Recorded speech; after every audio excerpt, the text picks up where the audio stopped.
कहते हैं प्रेम राजा को भी भुला सकता है कि वो राजा है, और जब प्रेम की परछाइयों में धोखा छिपा हो तब सम्राट का सिंहासन भी डगमगाने लगता है। विक्रमादित्य नाम ही काफी था, एक ऐसा सम्राट जिसने न्याय को अपने रथ की ध्वजा बना रखा था और सत्य को तलवार की धार।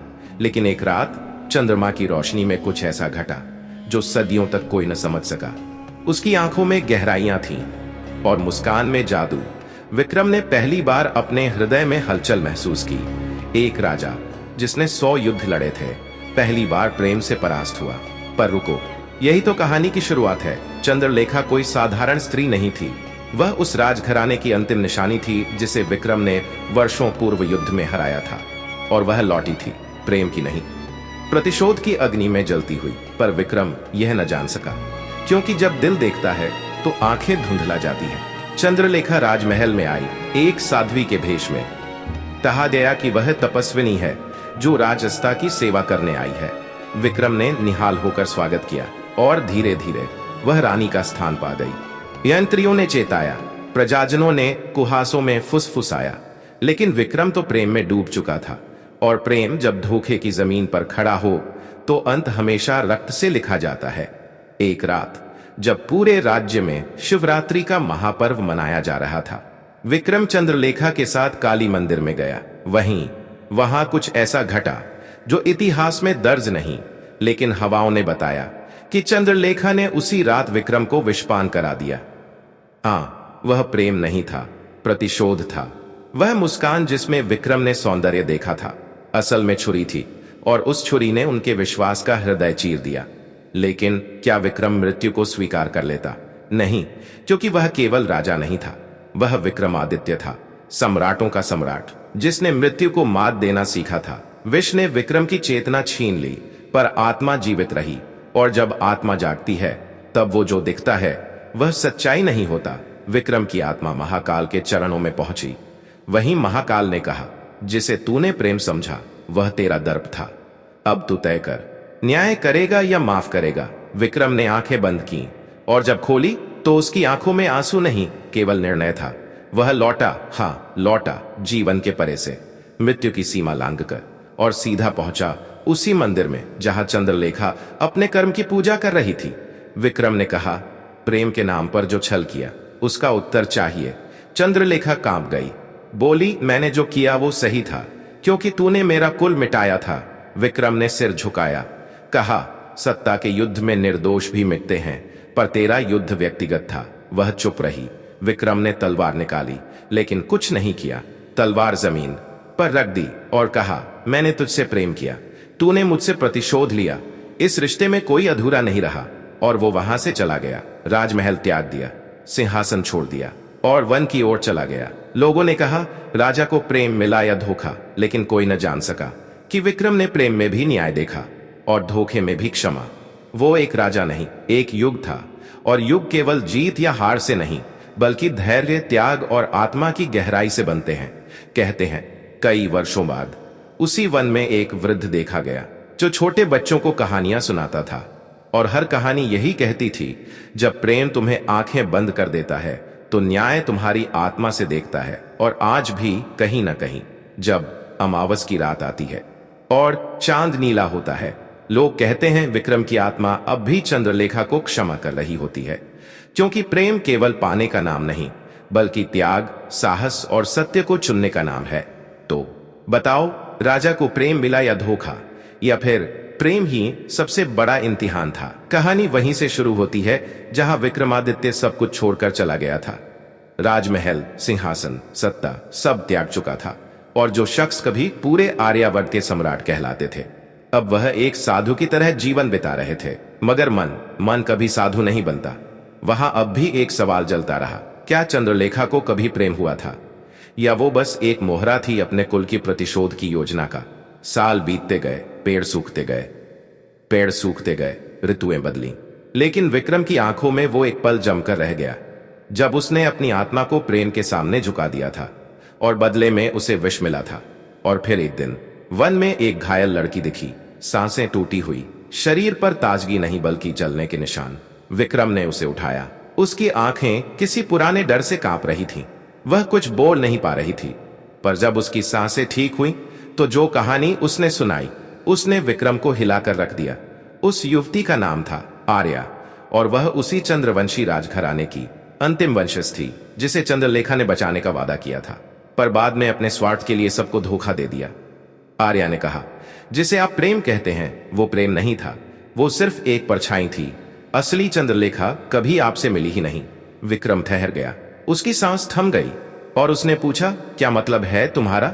आर्या ने बताया कि बचपन में ही असली चंद्रलेखा को बंदी बना लिया गया था और उसकी जगह एक प्रशिक्षित चेहरा लाया गया था जो वर्षों से एक नाटक खेल रही थी जिसे राजनीति के गिद्धों ने तैयार किया था। विक्रम के रोम रोम में ज्वालाएं फूट पड़ी। उसने सोचा कि जिसे उसने क्षमा किया वो तो केवल एक मुखौटा थी। असली चंद्रलेखा कहाँ थी? वो जिंदा थी, कैद में, या मर चुकी थी? और तभी आर्या ने एक रेखा चित्र विक्रम को दिया जिसमें चंद्रलेखा का असली चेहरा बना था, वो चेहरा जिससे विक्रम ने कभी प्रेम किया ही नहीं। और पहली बार विक्रम को समझ आया कि शायद जो प्रेम उसने देखा वो केवल शुरुआत थी। असली कहानी अब शुरू हो रही थी और यहीं से विक्रम फिर निकला। पर अब वो राजा नहीं था, न ही सन्यासी। अब वह एक खोजी आत्मा था जिसने सत्य और प्रेम दोनों को खो दिया था, पर भीतर अब भी वो धक रहा था। और उसकी यात्रा शुरू हुई, एक खंडहर से दूसरे खंडहर तक, जंगलों से लेकर हिमगिरी तक, तांत्रिकों से लेकर सन्यासियों तक। वह पूछता गया, क्या किसी ने चंद्रलेखा को देखा है? कनिए कुछ हंसे, कुछ कांपे, कुछ चुप हो गए, लेकिन हिमालय की तलहटी में एक बूढ़ी साध्वी मिली जिसने विक्रम को देखकर आंसू बहाए और कहा, तू बहुत देर से आया, वो तुझे अब भी याद करती है। विक्रम स्तब्ध रह गया और साध्वी ने इशारा किया एक गुफा की ओर। वहां वो थी चंद्रलेखा, असली चंद्रलेखा। समय ने उसकी आंखों में झुर्रियां दी थीं, लेकिन प्रेम की लहर अब भी थी। उसने विक्रम को देखा और बस इतना कहा, क्या तू अब भी प्रेम करता है मुझसे? बिना मुझे जाने, बिना मुझे जाने, बिना मेरी आवाज सुने। विक्रम ने सिर झुका लिया और कुछ क्षणों बाद कहा, अगर मेरी आत्मा अब तक जीवित है तो वो सिर्फ तेरे लिए। चंद्रलेखा रो पड़ी और कहा, मैंने वर्षों से तुम्हारी ही प्रतीक्षा की है। उस दिन जब मुझे बंदी बनाकर दूर ले जाया गया और एक छलिया मेरे नाम पर विषपान करवा दी, तब से मैं हर रात यही प्रार्थना करती रही कि एक दिन तू आकर सच्चाई देखे। और फिर वो दोनों वर्षों की दूरी मिटाकर एक आलिंगन में मिल गए। लेकिन कहानी यहां खत्म नहीं होती, क्योंकि उस गुफा की दीवारों के पीछे एक षड्यंत्र आज भी जीवित था जिसने विक्रम को मरते हुए देखना चाहा था, जिसने चंद्रलेखा की जगह एक धोखेबाज को बैठाया। अब वही लोग फिर सक्रिय हो गए और इस बार उनका निशाना दोनों थे, प्रेम और सत्य दोनों। पर अब विक्रम कमजोर नहीं था, अब वो प्रेम में भी तलवार लेकर चल रहा था और साथ में चंद्रलेखा, जो अब केवल प्रेमिका नहीं, एक तपस्विनी योद्धा थी। दोनों ने मिलकर उस रहस्यमयी गुफा के नीचे छिपे षड्यंत्र को उजागर किया। वहां सैकड़ों बंदी थे जिनका उपयोग वर्षों से सत्ता और धोखे के खेल में हो रहा था। और जब यह सच सामने आया तो आर्यावर्त में नया युग शुरू हुआ। विक्रम ने वापस राजमहल नहीं लौटने का निर्णय लिया, लेकिन चंद्रलेखा के साथ एक आश्रम की स्थापना की जहां प्रेम, न्याय और तपस्या तीनों एक साथ सिखाए जाते थे। और वर्षों बाद किसी बच्चे ने विक्रम से पूछा, राजा को प्रेम मिला या धोखा? विक्रम मुस्कुराया और बोला, पहले धोखा मिला ताकि प्रेम की गहराई समझ सकूं। और अब जब कोई पूछता है राजा को प्रेम मिला या धोखा, लोग कहते हैं उसे दोनों मिले। और फिर उसने दोनों को क्षमा करके अमरता को पा लिया। साल बीत गए, जंगलों में वो आश्रम अब एक तीर्थ बन चुका था जहां प्रेम, तपस्या और सत्य को एक साथ जिया जाता था। विक्रम और चंद्रलेखा अब किसी राजा और रानी के रूप में नहीं, बल्कि दो आत्माओं के रूप में नहीं, बल्कि दो आत्माओं के रूप में जाने जाते थे। लोग उन्हें गुरु और माताजी कहकर पुकारते। पर एक दिन एक शिष्य ने विक्रम के सामने एक चिट्ठी रखी। उस चिट्ठी में कोई नाम नहीं था, कोई पता नहीं, बस लिखा था, जिसे तुमने प्रेम किया उसका अंतिम रहस्य अब भी अनकहा है। विक्रम चौंका। चंद्रलेखा शांत थी, पर उसकी आंखों में एक बेचैनी उभर आई। विक्रम ने पूछा, क्या तुम कुछ छिपा रही हो मुझसे? क्या तुम कुछ छिपा रही हो मुझसे? और चंद्रलेखा ने बस इतना कहा, कुछ सत्य ऐसे होते हैं जिन्हें हम खुद से भी छिपा लेते हैं। उसी रात विक्रम को एक सपना आया। गहरे अंधेरे में वह स्वयं को देखता है, पर उसकी परछाई किसी और की थी, और वह परछाई कह रही थी, तू जिसे प्रेम समझा वह एक और परत है, खोल और देख। अगले दिन विक्रम और चंद्रलेखा निकल पड़े हिमालय की ओर, जहां एक रहस्यमयी गुफा थी। कहते हैं वहां काल भी थम जाता है और आत्मा अपना प्रतिबिंब देखती है। वहां पहुंचने से पहले विक्रम ने अपने शरीर को भस्म से ढक लिया। चंद्रलेखा ने अपने सारे आभूषण उतार दिए और दोनों केवल आत्मा बनकर आगे बढ़े। लेकिन गुफा के द्वार पर एक वृद्ध मिला, जिसने पूछा, क्या प्रेम का अंत खोजने आए हो या उसे अमर करना चाहते हो? विक्रम ने कहा, जो प्रेम अधूरा रह जाए उसे अमर कैसे कहें? वृद्ध हंसा और बोला, फिर तैयार रहो, क्योंकि गुफा में जो देखोगे वही तुम्हारा अंतिम युद्ध होगा। और वे दोनों गुफा में प्रवेश कर गए। वहां सब कुछ शांत था, लेकिन दीवारों पर सजी हुई आकृतियां बोलती थीं। वहां हर दृश्य वही था जो विक्रम और चंद्रलेखा ने साथ जिया था, प्रेम, विष, क्षमा, पुनर्मिलन। पर फिर अचानक एक द्वार खुला और सामने आई माया, चंद्रलेखा की जुड़वा बहन। हाँ, जुड़वा बहन, जिसके बारे में किसी को पता नहीं था। और माया ने वही चेहरा लिया था जिसने विक्रम को विष दिया था। बोली, तूने जिसे क्षमा किया वो मैं थी। चंद्रलेखा कांप गई। विक्रम स्थिर था और माया ने बताया, मैंने ही चंद्रलेखा को बंदी बनाया। मैं ही वह थी जिसने तुझे प्रेम दिखाया और फिर विष दिया। लेकिन जब तूने मुझे क्षमा किया तो मैंने पहली बार प्रेम समझा। विक्रम की आंखों में कोई क्रोध नहीं था, बस शून्यता थी। और तभी चंद्रलेखा आगे बढ़ी और बोली, बहन, तूने जो किया वह तेरा पथ था, लेकिन अब सत्य सामने है। क्या तू हमें समाप्त करने आई है? माया चुप रही और धीरे से अपना विष का पात्र आगे किया। लेकिन इस बार वह विष नहीं था, उसमें काल अमृत था, जो केवल उन्हें दिया जाता है जिन्होंने प्रेम में मृत्यु और पुनर्जन्म दोनों को जी लिया हो। माया ने कहा, तुम दोनों अब प्रेम के पार हो, अब तुम दोनों अमर हो सकते हो, पर एक शर्त है। विक्रम ने पूछा, क्या शर्त है? माया बोली, तुम दोनों को एक बार फिर पृथ्वी छोड़नी होगी। अमर तो हो जाओगे, पर जनसत्ता से दूर रहोगे। केवल सच्चे प्रेमियों के स्वप्न में ही दर्शन दे सकोगे। विक्रम ने चंद्रलेखा की ओर देखा और कहा, अगर ये प्रेम अमर हो तो सत्ता की कोई आवश्यकता नहीं। और उसी क्षण काल अमृत दोनों ने पिया और वहीं गुफा में उनके शरीर धीरे धीरे प्रकाश में बदलने लगे। अब वे देह नहीं थे, बल्कि एक ऊर्जा बन चुके थे, एक कहानी, एक प्रतीक, एक युग की आत्मा। और जब वे विलीन हो गए, तभी आकाश में एक अद्भुत रोशनी फैली और एक दिव्य स्वर गूंजा, प्रेम वही है जो सत्य को स्वीकारे, जो धोखे को क्षमा करे और जो अमरता को भी त्याग कर केवल आत्मा से जुड़ा रहे। आज भी हिमालय की उन गुफाओं में यदि कोई सच्चा प्रेमी जाता है और पूछता है, राजा को प्रेम मिला या धोखा, तो हवाओं में उत्तर गूंजता है, उसे दोनों मिले। पर अंत में उसने दोनों को प्रेम में बदल दिया। और वहीं से शुरू होता है एक नया चक्र, एक नई यात्रा। और शायद वो गुफा जहां प्रेम अमर हुआ था, अब वो कोई साधारण गुफा नहीं रही। वहां हर चट्टान, हर हवा, हर स्पर्श में विक्रम और चंद्रलेखा की आत्मा का कंपन था। समय बीतता गया, पर उनके अमर प्रेम की गूंज स्वप्नों में आने लगी। कभी किसी साधु को दिखती चंद्रलेखा की मुस्कान, तो कभी किसी तपस्वी को सुनाई देती विक्रम की धीमी आवाज। और फिर एक दिन उस गुफा में एक बालक पहुंचा। नाम था आरव। वह कोई साधारण बालक नहीं था। उसकी आंखों में चंद्रमा की शांति थी और हृदय में अग्नि की तीव्रता। वह विक्रम और चंद्रलेखा का स्वप्न था, पुनर्जन्म नहीं, परंतु उनकी आत्मा का एक प्रतिबिंब। वह जन्मा था उस युग में जहां प्रेम किताबों में और सत्य भाषणों में बंद हो चुका था। इंसान ने भावनाओं को बाजार बना लिया था। और जब आरव ने गुफा में प्रवेश किया, हवा सिहर उठी और विक्रम की आत्मा ने पहली बार किसी जीवित मनुष्य को देखा। विक्रम की ऊर्जा गुफा की दीवारों से निकलकर सामने आई और कहा, तू कौन है? आरव ने सिर झुकाया और बोला, मैं वो हूं जिसे इस युग को प्रेम और सत्य की याद दिलानी है। विक्रम मौन हो गया और उसी क्षण चंद्रलेखा की आत्मा भी प्रकट हुई। उसने आरव को देखा और उसकी आंखों से आंसू बह निकले। लेकिन ये आंसू दुख के नहीं थे, ये उस बीज के अंकुरित होने की खुशी थी जिसे उन्होंने अपनी आत्मा से सींचा था। उन्होंने आरव को आदेश नहीं दिया, कोई ग्रंथ नहीं दिया, बस एक स्पर्श दिया और कहा, अब ये युग तुझे परखेगा, क्योंकि तू प्रेम का वाहक है, उस युग में जहां प्रेम को भ्रम समझा जाता है। आरव गुफा से निकला और सीधे उस महानगर में पहुंचा जहां ऊंची इमारतें थीं, पर रिश्ते जमीन पर थे। जहां आंखों में चमक थी लेकिन दिलों में डर, जहां सत्य एक बेमोल चीज बन चुकी थी। आरव ने बोलना शुरू किया, लेकिन उसके शब्द शोर नहीं करते थे, वो बस आत्मा को छूते थे। और धीरे धीरे लोग खिंचने लगे। एक बच्चा, एक बूढ़ा, एक स्त्री, एक सैनिक, सब उसके आसपास एकत्र होने लगे और एक नया आंदोलन शुरू हुआ।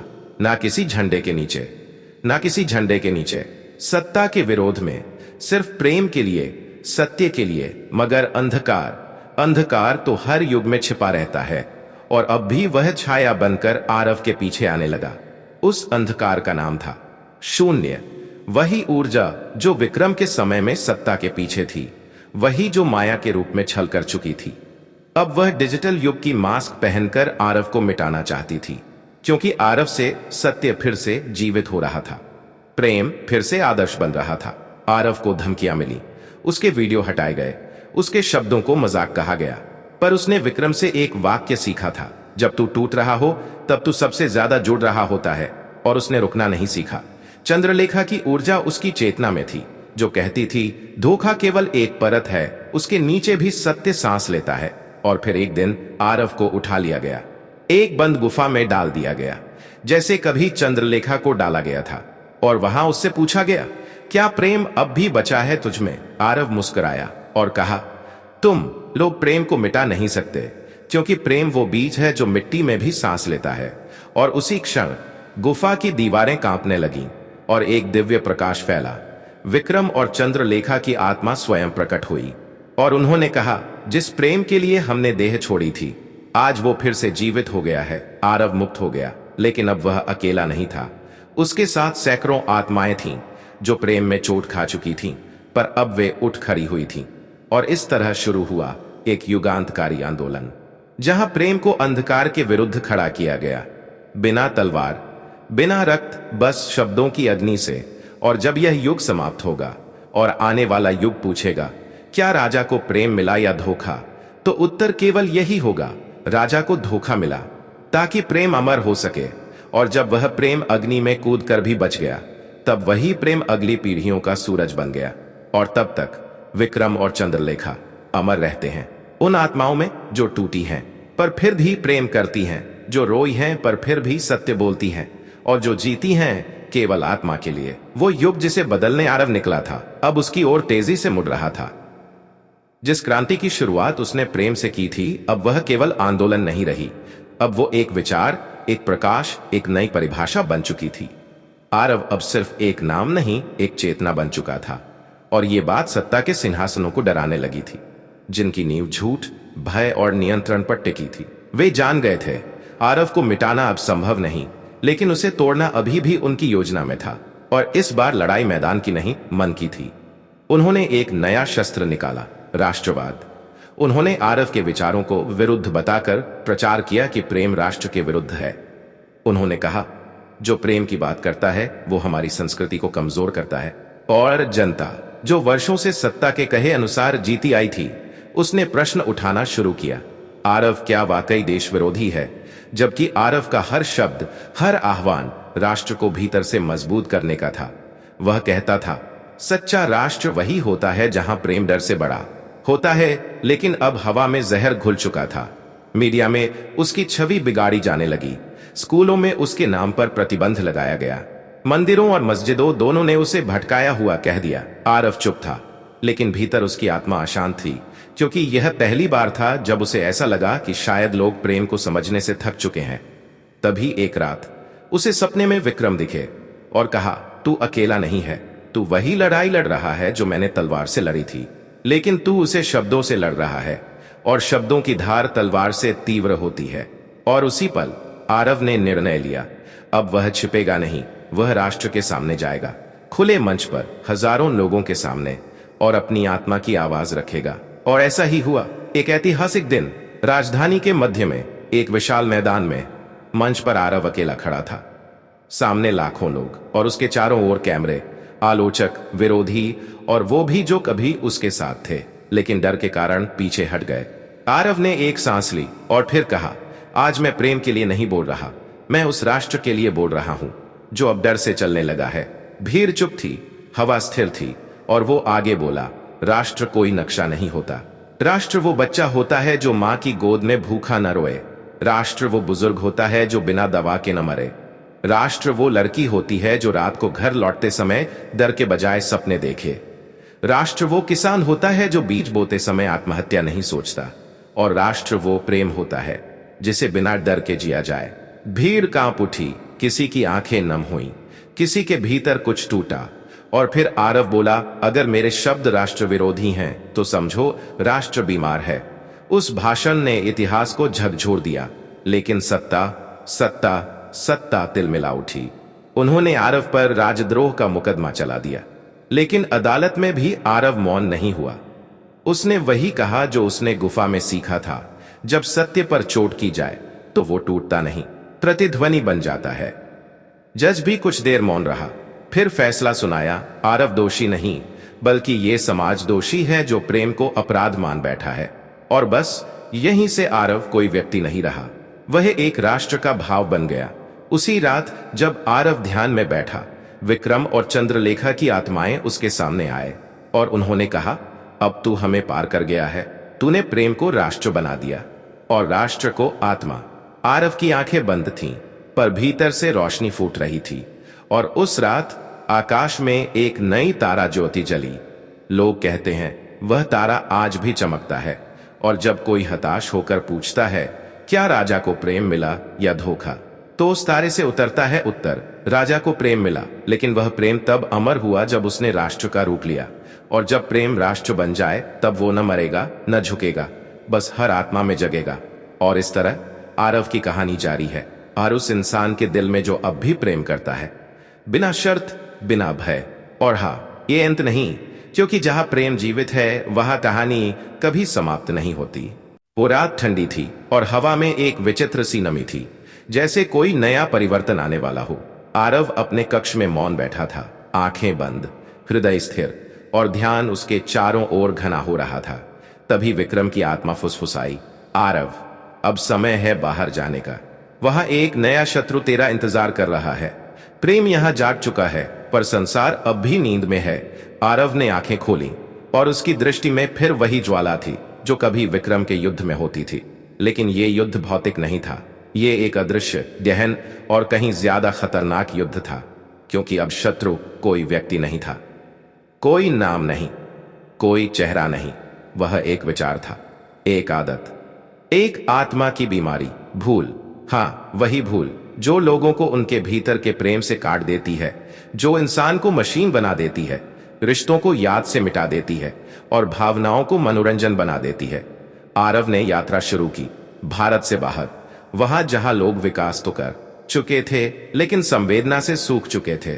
उसने पश्चिमी शहरों की दौड़ देखी जहां हर व्यक्ति भाग रहा था, पर मंजिल किसी को नहीं पता थी। उसने मशीनों से बात करते बच्चों को देखा, लेकिन माँ बाप की आंखों से कटा हुआ संबंध देखा। उसने अस्पतालों में हजारों जिंदा शरीर देखे, लेकिन आत्माओं की कब्रें देखीं। और वहीं उसने पहली बार भूल को महसूस किया, एक अदृश्य हवा की तरह जो इंसान के भीतर उतरती है और उसे उसका स्वयं भुला देती है। लोग अब प्रेम करना भूल चुके थे, केवल पसंद और नापसंद के स्क्रॉल में उलझ चुके थे। आंखें थीं लेकिन उनमें कोई नमी नहीं, और शब्द थे लेकिन अर्थ नहीं। आरव ने एक चौराहे पर खड़े होकर बोलना शुरू किया, क्या तुम्हें याद है आखिरी बार तुमने किसी को छूकर प्रेम किया था? लोग मुस्कुराए, कुछ हंसे, कुछ आगे बढ़ गए, और तभी भूल ने आरव को चुनौती दी। हाँ, पहली बार वो एक मानव रूप में सामने आया, एक बहुत सुंदर, बहुत शांत और बहुत चतुर इंसान के रूप में। नाम बताया, एलियोस। उसने कहा, आरव, तुम प्रेम की बात कर रहे हो, पर देखो, लोगों को कोई दिलचस्पी नहीं, क्योंकि उन्हें भूलना आसान लगता है, यादें दर्द देती हैं। आरव ने उत्तर दिया, भूलना अस्थायी सुख है, लेकिन यादें ही आत्मा की थाती हैं। एलियोस मुस्कुराया और कहा, मैं हर व्यक्ति के भीतर हूं, क्या तू मुझे हरा पाएगा? आरव चुप रहा, लेकिन उसने वही किया जो विक्रम ने सिखाया था। वह कथा कहने लगा। उसने बच्चों को पुराने प्रेम की कहानियां सुनाई।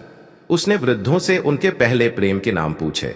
उसने पत्थरों पर उन नामों को खुदवाया, और धीरे धीरे याद लौटने लगी। लोगों की आंखें नम होने लगीं। कुछ ने अपने परिवार को पुकारा, कुछ ने पुराने मित्रों को ढूंढा, कुछ ने वर्षों पुरानी चिट्ठियां पढ़ी, और भूल, वह कांपने लगी। एलियोस फिर आया, पर अब उसके चेहरे पर क्रोध था। उसने कहा, तू अगर नहीं रुका तो मैं तुझसे वो भी छीन लूंगा जो तुझे सबसे प्रिय है। और उसी रात आरव की आवाज चली गई। हाँ, वो जो बोलकर प्रेम जगाता था, अब उसका कंठ मौन हो चुका था। वह रोया नहीं, क्योंकि उसने जाना अब उसे शब्दों से नहीं, मौन से जगाना है। उसने चित्र बनाने शुरू किए। उन चित्रों में भावनाएं थीं, पर शब्द नहीं। एक माँ का चित्र जो अपने मृत बेटे के कपड़े सी रही थी, एक सैनिक का चित्र जो खाली कुर्सी पर टकटकी लगाए बैठा था, एक लड़की का चित्र जो मोबाइल स्क्रीन के पीछे रो रही थी। और ये चित्र लोगों की आत्मा तक पहुंचे, क्योंकि चित्र भाषा नहीं देखते, बस सत्य दिखाते हैं। एलियोस अब डगमगाने लगा। उसका साम्राज्य जो भूल पर टिका था, अब हिल रहा था। आरव की मौन क्रांति दुनिया में फैल रही थी। अफ्रीका से अमेरिका, जापान से रूस, हर कोने में उसकी रेखाओं ने दिलों को छुआ। और एक दिन एलियोस ने अंतिम हमला किया। उसने आरव के सपनों में उसकी मां की छवि को जलाया। उसका प्रिय मित्र जो वर्षों पहले खो चुका था, उसकी मृत्यु की झूठी कथा दिखाई। आरव कांप गया, उसकी आत्मा टूटने लगी। लेकिन तभी विक्रम और चंद्रलेखा की ऊर्जा एक बार फिर उसके भीतर जागी। उन्होंने कहा, अगर तुझे कुछ खोना पड़ा है तो समझ, तू कुछ बड़ा बना रहा है। और फिर आरव उठ खड़ा हुआ, और पहली बार उसके मौन ने शब्द से ज्यादा जोर से गूंजा। उसने आकाश की ओर देखा और कहा, मैं प्रेम हूं। मुझे भुलाया जा सकता है पर मिटाया नहीं जा सकता। उसी क्षण एलियोस की छवि दरकने लगी और उसकी आंखों से आंसू बहे, क्योंकि वो स्वयं कभी प्रेम था। लेकिन जब उसे भुलाया गया, वो भूल बन गया। आरव ने एलियोस को गले लगाया। आरव ने एलियोस को गले लगाया और कहा, तेरा अंत नहीं, तेरा रूपांतरण है। और फिर एक नया सूरज उगा। भूल अब भी है, पर अब उसके साथ याद भी है। और जब कोई इस युग में पूछता है, क्या राजा को प्रेम मिला या धोखा, तो अब उत्तर गूंजता है, राजा को धोखा मिला, फिर प्रेम, फिर अग्नि परीक्षा, फिर राष्ट्र और अब संसार। अब वह प्रेम अमर नहीं, वह सबका अस्तित्व बन गया है। और आरव वो कहीं नहीं गया, वो उस हर व्यक्ति के भीतर है जो टूट कर भी मुस्कुराता है, जो मौन होकर भी प्रेम करता है, और जो इस युग में याद रखना सीख रहा है। वो रात कोई साधारण रात नहीं थी। आरव शांत था। न कोई क्रांति, न कोई आंदोलन, न कोई चित्र, न कोई शब्द, बस मौन, गहरा अथाह मौन। लेकिन भीतर कुछ हिल रहा था, जैसे आत्मा किसी पुरानी स्मृति को फिर से देखने जा रही हो। और तभी उसके मन के आकाश में एक पुकार गूंजी, आरव, अब तू पृथ्वी का नहीं रहा, अब तुझे उस द्वार की ओर जाना है जहां प्रेम का अंतिम सत्य छिपा है। आरव की आंखें खुलीं, पर वे आंखें अब मानवीय नहीं थीं। उनमें ब्रह्मांड का प्रतिबिंब था, और वो जान चुका था कि यह जीवन, यह शरीर, यह चेतना बस एक सीढ़ी थी। उसे अब जाना था वहां जहां कोई राजा, प्रेमिका, भूल, युद्ध कुछ भी नहीं, केवल सत्य होता है, केवल स्वर होता है। उसने पृथ्वी के सारे नाम त्याग दिए, सारे रिश्ते, सारे विचार, और एक अकेले पर्वत पर जाकर ध्यानस्थ हो गया। वो ध्यान कोई अभ्यास नहीं था, वह आत्मा की तीर्थ यात्रा थी। हर सांस में वह स्वयं को खोता गया, और हर पल वह देह की सीमा से दूर होता गया। दिन बीते, रातें बीती, और फिर एक दिन उसकी चेतना एक भव्य प्रकाश में समा गई। वहां ना समय था, ना दिशा, ना उष्णता, ना ठंडक, बस एक श्वेत संगीत था। और उसने देखा, स्वयं को नहीं, बल्कि वो सब जो उसके माध्यम से प्रेम कर चुके थे। विक्रम, चंद्रलेखा, आर्या, एलियोस, माँ, मित्र, और फिर एक ऐसा द्वार जो किसी तत्व से बना ही नहीं था, बस अस्तित्व में था, एक दिव्य द्वार। और उस द्वार पर लिखा था, ब्रह्मलोक। हाँ, वह अब ब्रह्मलोक की ओर था, जहां आत्माएं जन्म और मृत्यु के चक्र से परे जाकर केवल प्रेम का अंतिम स्वरूप जानती हैं। आरव आगे बढ़ा, और द्वार पार करते ही जो हुआ वह वर्ण के बाहर है। वहां शब्द पिघलते हैं, विचार मौन होते हैं, पहचानें जल जाती हैं, और केवल एक रहस्य प्रकट होता है, प्रेम कभी दिया नहीं जाता, प्रेम तो होता है। वह स्वभाव है, वह अस्तित्व है, वह स्वयं ब्रह्म है, वह स्वयं ब्रह्म है। और वहां एक रथ आया। रथ ना धातु से बना था, ना समय से, वह चेतना का रथ था, और उसे चलाने वाले कोई और नहीं, स्वयं विक्रम और चंद्रलेखा थे।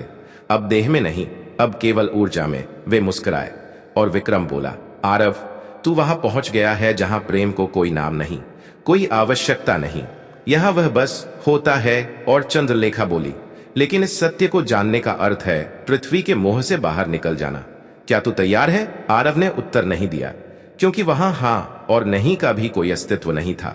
वह केवल आत्मा थी और उस आत्मा ने झुका दिया स्वयं को ब्रह्मलोक की एक गंगा के किनारे, जहां आत्माओं की स्मृतियां जलधारा बनकर बहती थीं।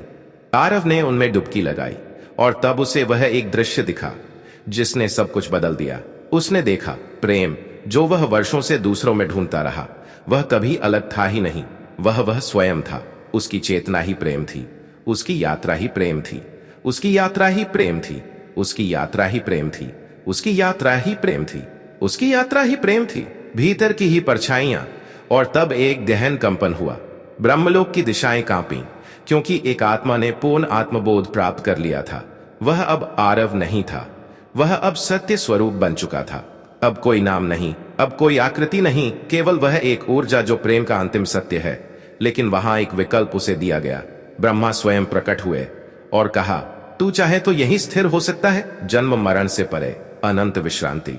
लेकिन वहीं एक दूसरी आवाज आई, बहुत कोमल, बहुत धीमी, और वह आवाज एक बालक की थी जो पृथ्वी पर किसी कोने में अपनी मां से पूछ रहा था, मां, प्रेम क्या होता है? और उस प्रश्न ने आरव को हिला दिया, क्योंकि अब वह जानता था। वह केवल जानने के लिए नहीं आया था, वह जानकर लौटने के लिए आया था, ताकि उस बालक को उत्तर मिल सके, ताकि किसी प्रेमिका को फिर विष न मिले, ताकि कोई राजा फिर धोखा खाकर आत्मा न खो दे। और तब आरव ने ब्रह्मा से कहा, मुझे लौटना है। ब्रह्मा मुस्कुराए और बोले, तू अब देह में नहीं लौटेगा, तू अब हर उस आत्मा में लौटेगा जो प्रेम को ढूंढती है। और फिर ब्रह्मलोक में एक प्रकाश फूटा और वह ऊर्जा पृथ्वी पर बिखर गई। अब आरव कोई व्यक्ति नहीं रहा, वह अब सांसों में है, स्पर्श में है, मौन में है, आंसू में है। और हर बार जब कोई प्रेम करता है, बिना भय के, बिना अपेक्षा के, बिना शर्त के, तब वह आरव होता है। और जब अगली पीढ़ी पूछेगी, क्या राजा को प्रेम मिला या धोखा, तो अब उत्तर होगा, उसे प्रेम नहीं मिला, वह स्वयं प्रेम बन गया। और यही है अंतिम उत्तर, यही है अंतिम यात्रा, यही है प्रेम का अंतिम सत्य। उसके जन्म की पहली सांस से ही कुछ अलग था। वो चेहरा, वो आंखें, जैसे ब्रह्मलोक की अनंत यात्रा उसी पल उल्टा होकर लौट आई थी। उसका नाम रखा गया आर्यवीर, क्योंकि वह आरव का अगला स्वर था, प्रेम का अगला भाषा। लेकिन इस बार कहानी में ट्विस्ट था, क्योंकि यह युग अब तकनीक, कृत्रिम बुद्धि, डिस्कनेक्शन और संवेदना की भूख से त्रस्त हो चुका था। सोमवार की सुबह जब गुफा की दीवारों पर आर्यवीर पहला कदम रखता है, धुंधली रोशनी में उसकी परछाई 3 रंगों में चमकती है। नव प्रेम, प्रौद्योगिकी, चरम चेतना। उसकी मां फरमाती है, वह बस बच्चा है, लेकिन उसकी आंखें पढ़ रही हैं, कुछ तो गूंज रहा है। गहरी ऊर्जा वहां खिंच रही है, जैसे गुफा कह रही हो, फिर एक अध्याय शुरू होगा। और तभी पीछे से आवाज आती है, दोस्तों, अगर आप अभी तक हमारे साथ हैं तो सब्सक्राइब जरूर करें, क्योंकि अगला अध्याय अब बहुत करीब है। फोन की स्क्रीन पर सब्सक्राइब का लाल बटन झिलमिलाता है, बार बार हाईलाइट करता है, देखिए अगली कड़ी, भविष्य की यात्रा जल्द आने वाली है। आर्यवीर मुस्कुराता है और धरती की ओर एक संकेत देता है। आभा की लहरें फैलती हैं जो कुछ सेकंड में डूब जाती हैं। भूल हर जगह है, पर याद का पहला बीज अब वहीं फूटा है और आखिरी शब्दों के रूप में गूंजती है, पृथ्वी की धड़कन समाप्त नहीं, ये तो अभी शुरू हुआ है।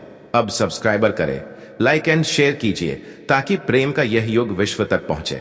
कमेंट में बताइए आपका अगला आस्था यात्रा कैसा हो। धन्यवाद। यह वीडियो आपकी था, यह प्रेम आपकी आत्मा का दर्पण है।